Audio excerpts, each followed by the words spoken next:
Hello, thank you so much for joining us and welcome to Tips for the Transition, the Career Roadmap podcast. I'm so happy that you are here with us today to listen to our weekly chat. I'm Maria Tomás-Keegan, your host, and as a career and life coach for women, my vision is to create resources that help women navigate career and life challenges with more ease and grace, and to know they are not alone. So each weekly inspiring conversation is intended to help women around the world feel more confident, resilient, and brave in their careers and in their lives. So, if something strikes a chord as you listen to this conversation and you want more information, check out the show notes below for ways to connect with my guest and me. So, I often start my podcast with a question for you, and this one I think is a really good one. How much do you attach who you are to what you do for a living? Now, I know that when I was laid off from my last corporate gig, I didn't know who I was for a while because I was no longer this corporate leader of a team. And sometimes I think we need to reinvent ourselves. So I meet lots of women who ask a question like, who am I now that things have changed? And I remember asking myself that question as well. So I invited my guest to share her story with us. Avery Thatcher is CEO and founder of the Inner Stillness, Outer Chaos podcast. I love that name. And the Flow State membership. When she started her career as a registered nurse working in ICU, she noticed that many of her patients found themselves there because of illnesses or diseases that could be linked to chronic stress. So she decided to get out of the reactive side of medicine and start helping highly sensitive, high achievers prevent burnout and reverse the negative health effects of stress.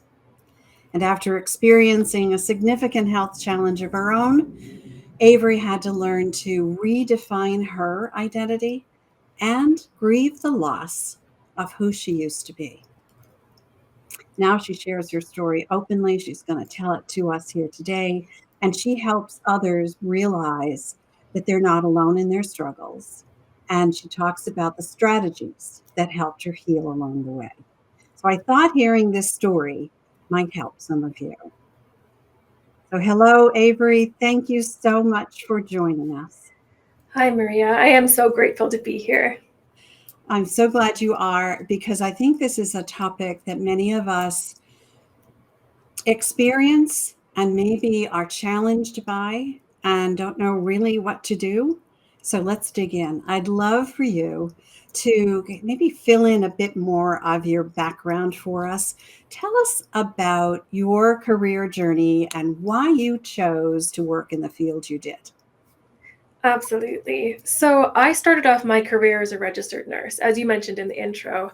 And it was really quick that I noticed that the majority of the reasons why adults were in the hospital were because of preventable illnesses. And so I knew that I wanted to make a difference and prevent people from being in the ICU in the first place, because that is such a vulnerable and scary place for both the person and their family, that if I could help people avoid that experience altogether, it sounded worth it to me. So in 2015, I started diving into the wonderful world of research around stress and the impacts of it on our health, our mental health, our emotional body as well, and started learning all these different strategies that we probably have heard about: the meditation, the mindfulness, yoga, journaling, all of these pieces. And so I was practicing all of those, I was teaching all of those, and I was feeling great. And then in 2018, Christmas morning, I was coming off the night shift,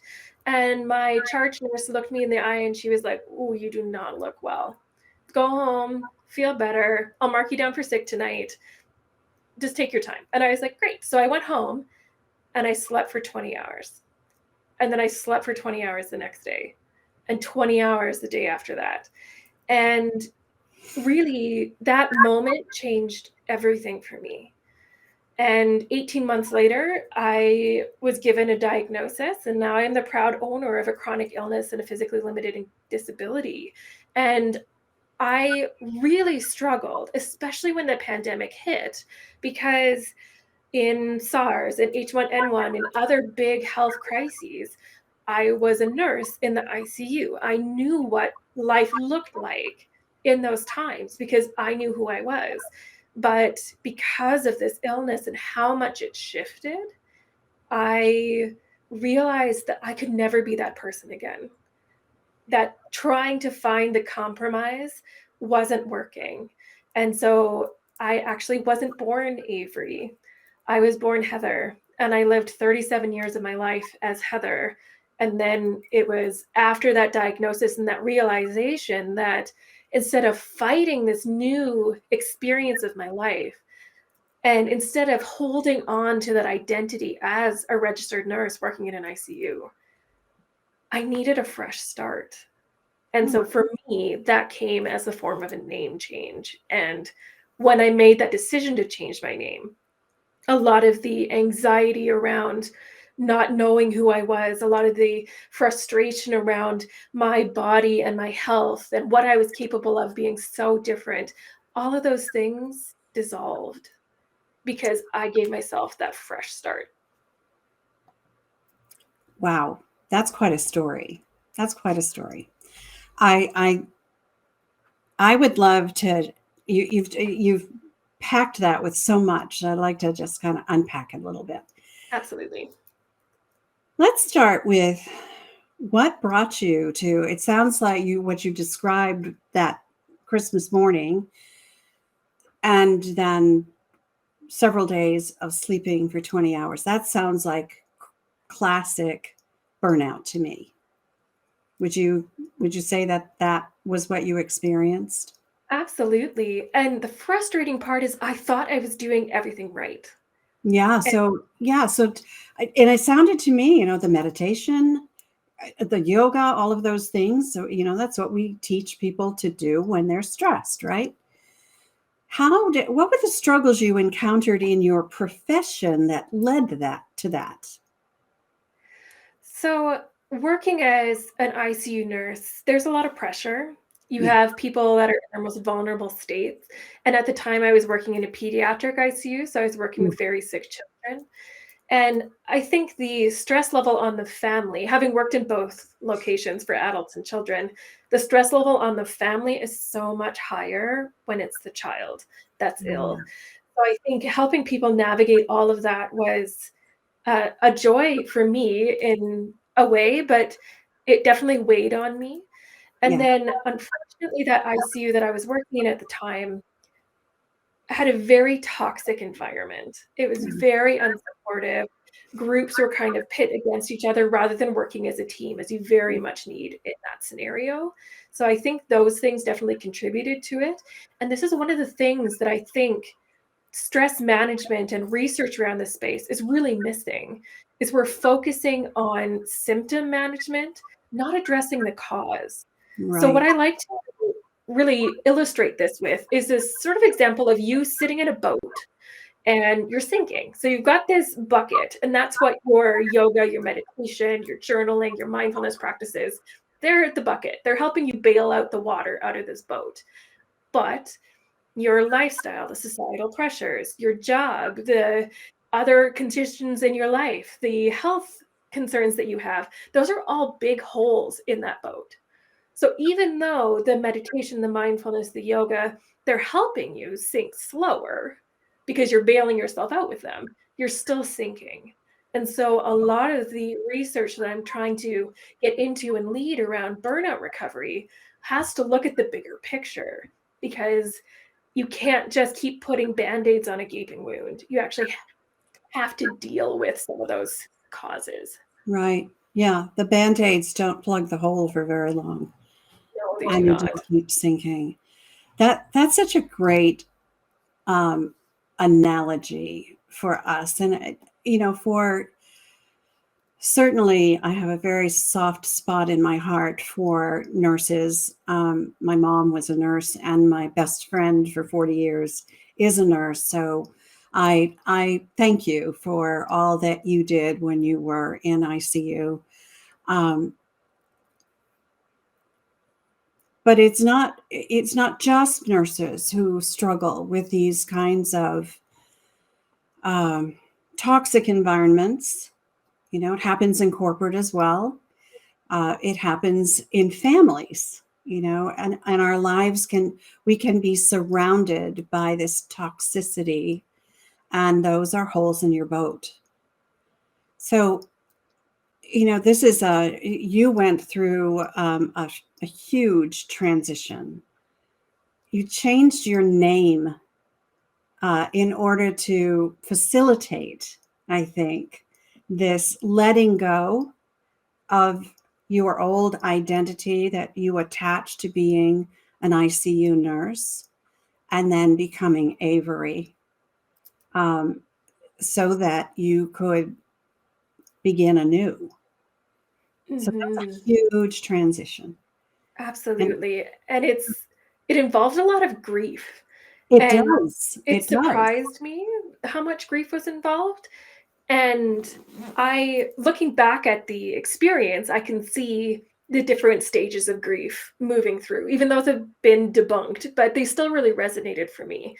And it was interesting because I skipped over anger, because I think as women, we're taught to push that anger down, to kind of ignore it, to not experience that. And so I didn't allow myself to experience that anger until I was writing on the treadmill. So on the treadmill, I have this little desk and I was typing away in my little journal, and I started talking about this side of me. And I was so angry of how much this illness had taken from me. And all of a sudden I was typing and it was just mad, like so loud and just so angry. And then all of a sudden a switch flipped. And I realized that this part of me doesn't deserve anger, it deserves compassion. Mm. And so I held on to this part, this transition, this phase that I was not really prepared for or didn't want. And I said, "You're welcome here. We'll make space for this." And then I was ugly crying and I couldn't stand up and I had to get off the treadmill and just let it all out. And it was really about 2 years worth of unprocessed grief that released. And that was such a profound experience for me. And I don't think that I would have been able to move through that transition as successfully as I have if I hadn't done that exercise. Yeah, I'm so glad you brought that up, because I think we don't allow ourselves to grieve the loss of something uh, enough to help us prepare for what's next. So there's all of these emotions. They're there. The stages of grief. I don't believe they go in that order. I believe, at least mine never did. Right. Mhm. I jumped around different stages. You just said that you skipped anger at first. Um, and then, they ebb and flow, and some of them come back. So whatever you experience, it's very personal, but allow yourself to grieve the loss of some, just like we allow ourselves to grieve the loss of a very dear family member or friend who has passed away. When our life changes so significantly, we need to grieve who we were so that we can welcome who we can become. And I think that's a piece of it a lot of people kind of miss out on, because they don't allow themselves to feel all of that and acknowledge it, right? And accept it. I agree. And I think that's one of the ways that our society is really perpetuating this burnout culture, because our worth is really tied to what we can accomplish. And slowing down to take time to process and grieve does not fit into that picture, because it's not Right. something that produces something for someone else. So it's, again, capitalism and that kind of mindset. I have no problems with capitalism, but we have to be able to manage that capitalist hole in our boat. So that way we know how to work with it rather than have it really just keep sinking our boat. Yeah, the expectations of others very often, especially in a corporate environment or in even a healthcare environment, maybe especially as we've experienced these, and we're still experiencing it, right? With now flu season, and COVID still is hanging around, and the respiratory ailment that has hit mostly children. It's like a triple whammy, and it's still affecting people in their lives. It's another hole in the boat. It's a big one. And if we don't take care of ourselves, and if we don't allow ourselves to feel and grieve and then prepare for what's next so that we are strong, right? Stronger. Yes. So I would love to hear about what in this story made the biggest difference for you in accepting this massive change in your life. So I think the biggest thing was really the mindset shift, that I needed that fresh start. That trying to hold on to pieces of those identity that I had before were not going to help. And so I needed to cut ties and really dig into who I am, not what I do, but who I am. And I see this a lot with my clients as well. There's this one group that generally come to me, and they are parents of older children that are aging and moving out of their house. And now they're like, well, who am I now that I don't have dependent children? And it's really, we are so tied into what we do and what that means for our worth that we have to really just step back. And it's a lot of the conversation that's happening around that affirmation, I am enough, and that you are enough just for waking up in the morning. It's easy to say that, but harder to actually believe it, especially on the emotional level. Because logically you can tell yourself that, but your brain and its mental filters will just dismiss that if you don't believe it. So I think the biggest piece for me was really digging into that self-awareness to understand who I am despite what I'm capable of doing. That's interesting. Who you are despite the role you've played as a nurse, right? I think part of this, as I work with women in transition, career or life transitions, it has to do with not only understanding who you are, and it's not attached to what you do for a living or in your life, but who you are, and then who you want to become.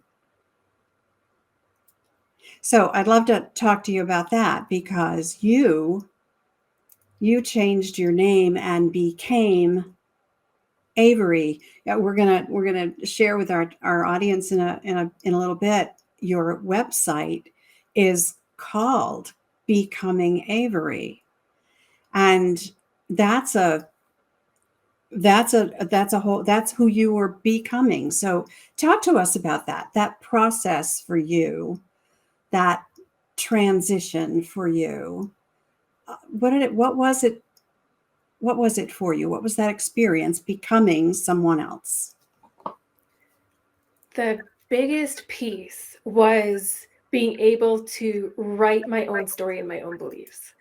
Growing up, all of us are taught how to be, what's acceptable in our family home, what's not, what challenges people, what doesn't. And myself being a very emotional, highly sensitive person, growing up in a world that was scared to feel, and in a very analytical family, it was a challenge because I didn't have someone else to model after that was as emotionally experiential and expressive as I was. And so I taught myself over time that my emotions were wrong, that they made other people uncomfortable, that crying was not acceptable. And I really just bottled all of that up as much as possible. And it wasn't until I made it into nursing school that I realized that this was actually my greatest strength.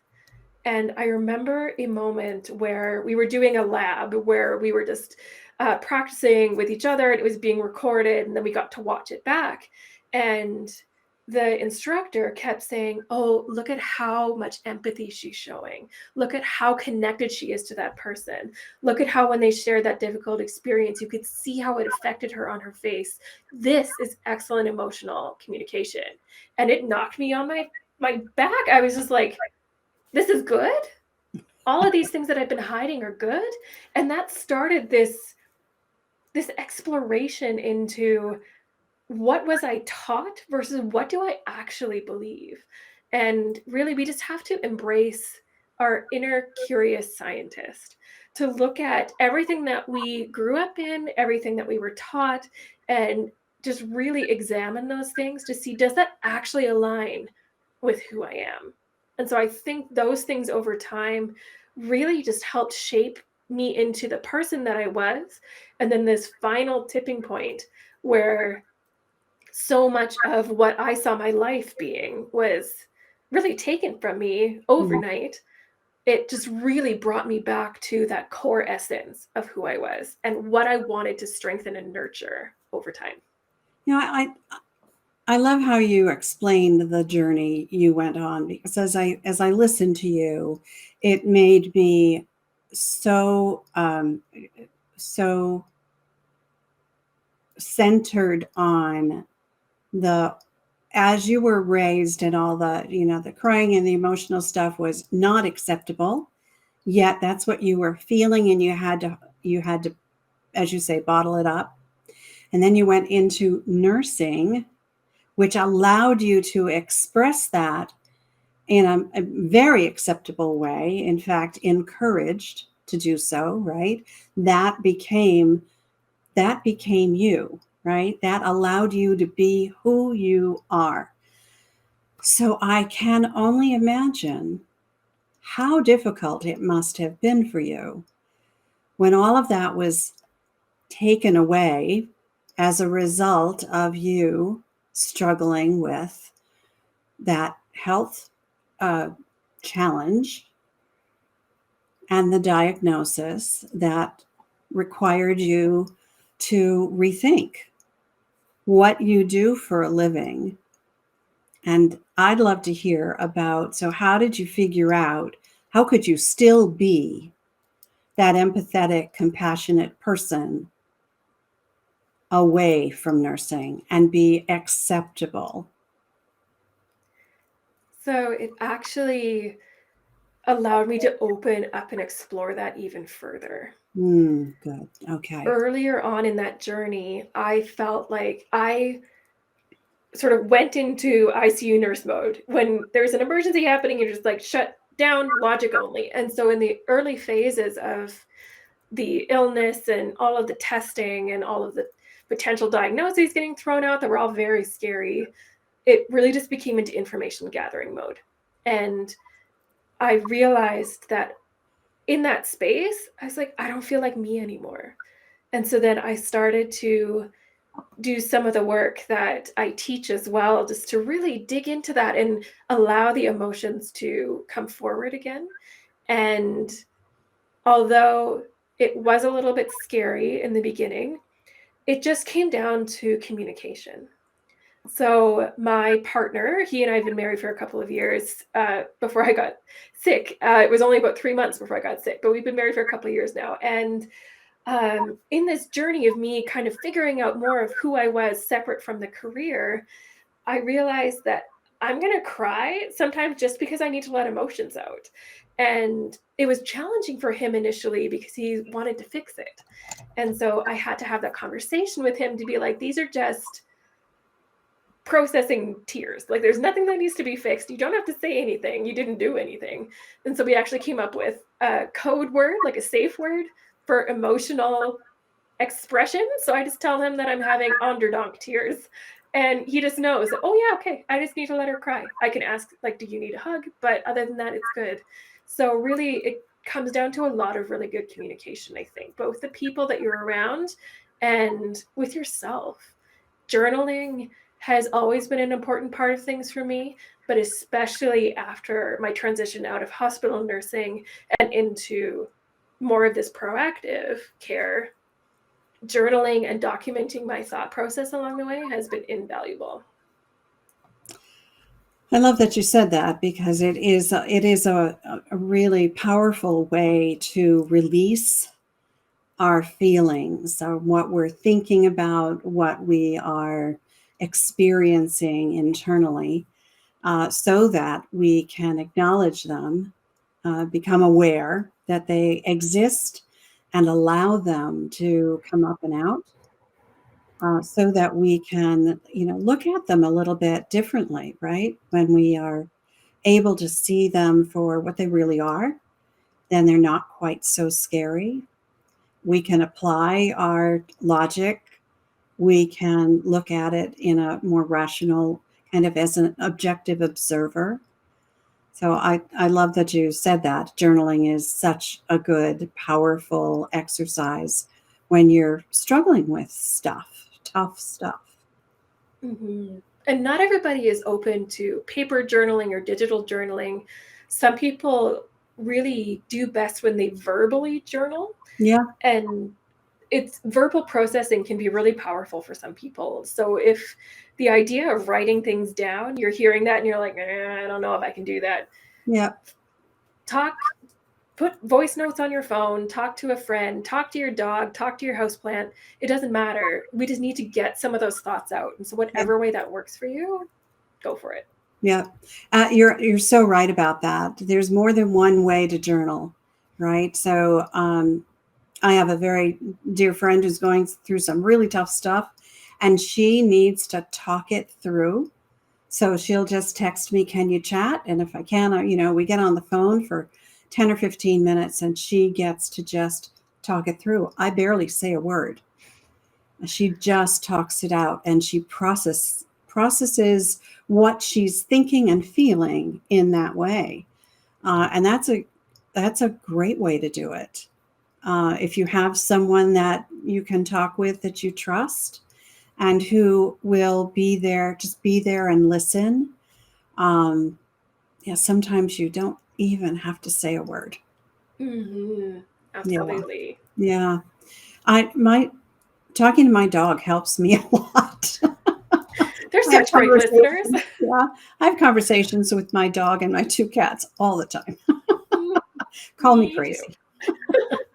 Only if they start talking back. Yeah. Well, actually, they do have their way of expressing themselves. Yeah. So true. Yeah. I don't always understand them, though. Yeah. Yeah. All right. So, Avery, is there maybe one strategy that you can share without giving away your tips for the end? Is there maybe a strategy that worked really well for you that you could share with someone maybe who is going through a similar transition in their life, either a health transition or a career transition, a life transition? Absolutely. What worked for you? I think there's 2 things really. The first is what I call what if affirmations. So affirmations are like what I mentioned before, the I am enough, I am confident, I can figure this out. Those are really hard for us to believe, especially when we're still in the thick of it, when we're in the weeds and we're like, I don't know if I can figure this out.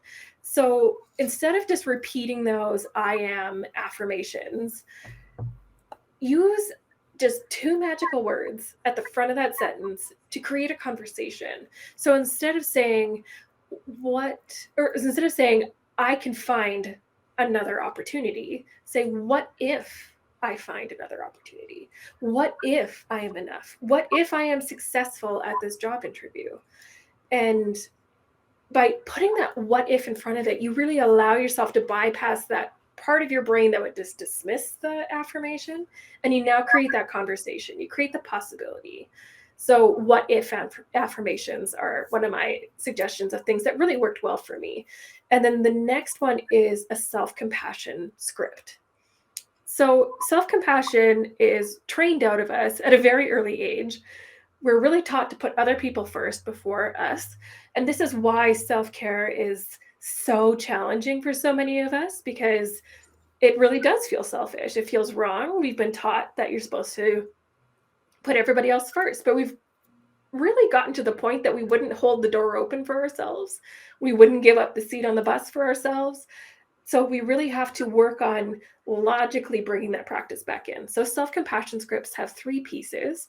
The first is you validate how you're feeling. And that is such an important piece that we don't often do for ourselves. We often blow past the emotion without actually validating that experience.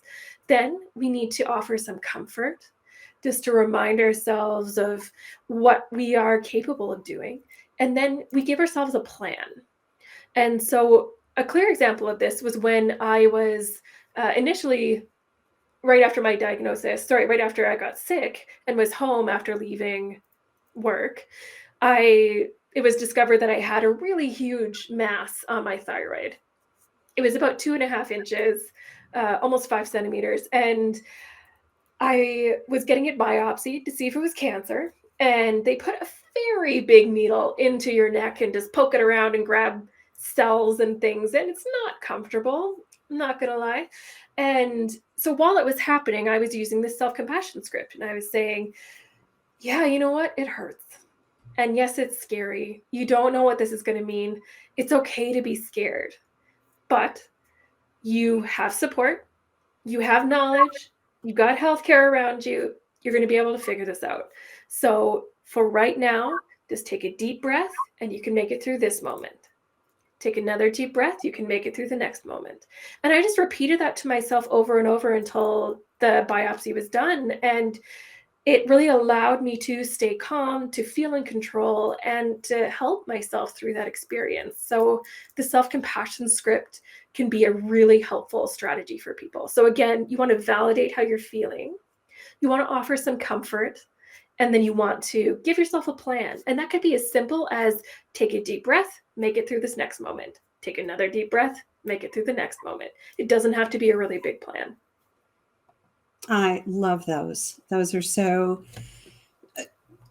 simple, not always easy to remember to do at the time, right? Mm-hmm. But those are powerful opportunities for people to just, like you say, take control of the moment you're in, be present in it. I love the what if questions. Those are they kind of flip the script a bit on the, I can do this, right? I'm strong, I'm resilient, I can do this. The other thing that I would suggest along with the what if is when you're in a situation, it is likely that it's not the first time you've been challenged by something. And just remember back when you were challenged by something and how well you made it through, what you did to make it through. So what if this was like the last time, and the last time turned out just fine? I went through some tough stuff, but I got through it, and I can get through this again too. What if it was like that? So that's maybe a way to combine those ideas to help you through it. Mm-hmm. Transitions are so tough. Yes, they are. What I call, I wrote, the title of my book is From Upside Down to Right Side Up, because these kinds of significant events in our lives can turn us upside down. And figuring out how to turn ourselves right side up again is it's a journey and it's a challenge. And there are a lot of us who have been through tough stuff in our lives and we've figured it out. And that's not to say that we won't stumble again, but there are what I call tools in your treasure chest now, Avery, because of your experience and the way you can now help others, and because of my experiences and how I can help others, because we've been there and they don't have to do it alone. That there are people who understand this transition stuff, so that, you know, it will make it just a little bit easier, I think, to talk to somebody who's been there. I agree. I think we don't understand the value of having someone or a couple of people in our corner when we need them. I am a fiercely independent person. And so early on in my diagnosis and figuring things out, my partner wasn't even able to come to the appointments to start with. He knew when they were, but that was all. I got myself there. That was fine. And then he was able to drive me, but wait in the parking lot. Then he was able to come into the building. Then he was able to come into the waiting room. And then finally, I tried having him in the doctor's office with me. And that day, when he was in there, the light went off in my brain and I was like, why haven't I been doing this all along? It was so much better. And I think it's just, we're so used to being independent that it's hard to know where somebody else fits in there sometimes. Yeah. But absolutely, having that support is really helpful. It just takes so much of the burden off us when we share our experience with someone. It lightens our load, and it's so beneficial to have someone who is not as emotionally attached to the issue that we're going through, whatever that is, to be the observer, to listen, to maybe catch things that we miss in the conversation with, in this case, your case, the doctor. But having an advocate is, some people think it's weak to rely on others. I think it's a sign of strength, because you recognize that there's a benefit to that. And that's I just think it's so important to recognize the power of having people around you. I call them my personal board of directors. Oh, I love that. People around me. Well, you know, if we are the CEO of our lives, right? If we are, then every CEO has a powerful board of directors to support them. So why shouldn't we? Why shouldn't we choose people who can support us in various ways? And that board of directors is dynamic. So as our needs change, so does our board of directors. So it's really important to acknowledge the fact that we're not put on this earth to be lone wolves. That's not how we are. That's not how we're made. So it's a lesson that I think those of us who are fiercely independent, as you say, could learn about the benefit of having that kind of support. Okay, well, Avery, we end every episode with my guest sharing their best takeaways, their strategies and tips. That's why I call the show Tips for the Transition. I hope you haven't given them all away, but remind us at least, what are your best tips for us? Start with your first one. So my tips are all going to be mindset shifts. So the first one is always do your best. Doesn't mean always be perfect. Your best is going to change moment to moment, day to day, experience to experience. So give yourself some grace to know that you're doing your best, but it doesn't have to be perfect. Oh, I love that. That's and so important, right? We are very, very, I'm a recovering perfectionist myself. So I understand that one really, really well. Don't strive for perfection, strive for excellence is what I like to say. That's a Yeah. great one. I love that. All right. Tell us your second one. So my second one is to always embrace curiosity. So when something doesn't go your way, or if you're trying to create a change and it's not working, instead of beating yourself up, look at the bigger factors that are contributing to that. Look at the other holes in your boat that are making it hard for you to do what you want to do. There is a lot more that is influencing our habits and our lives than we even realize. So instead of taking things personally, really step back and embrace that inner curiosity.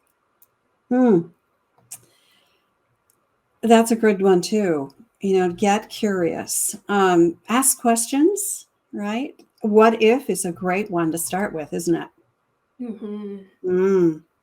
Are there any other questions, the way to start questions that help you get curious? I think really for me, it starts with taking a couple of deep breaths. And I associate that with sinking down below the surface of a really big stormy ocean and being able to see everything from calm clarity. And that way I can see what else led to this happening. So it's Mm, really not necessarily questions, but slowing down and taking those deep breaths, because that's actually what gives us access to that prefrontal cortex part of our brain, that higher level thinking brain. So yeah, it's more of the breathing practice for me.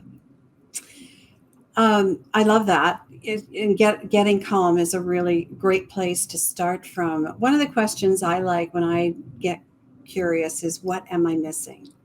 Yep. What am I missing? Is there something I'm missing? Yeah. Do I have it?